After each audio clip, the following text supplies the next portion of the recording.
Hi guys, today we will talk about how to fix or how to solve the problem of GuitarTuna app. You click on settings. Here in this page you can click on apps, default apps, app settings.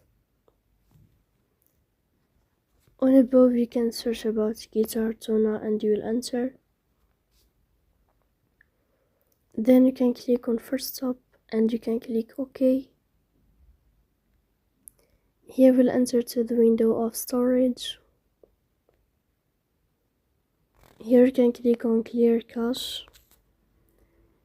In the end you can turn off your phone and you can wait a moment to turn on your phone again to fix that problem.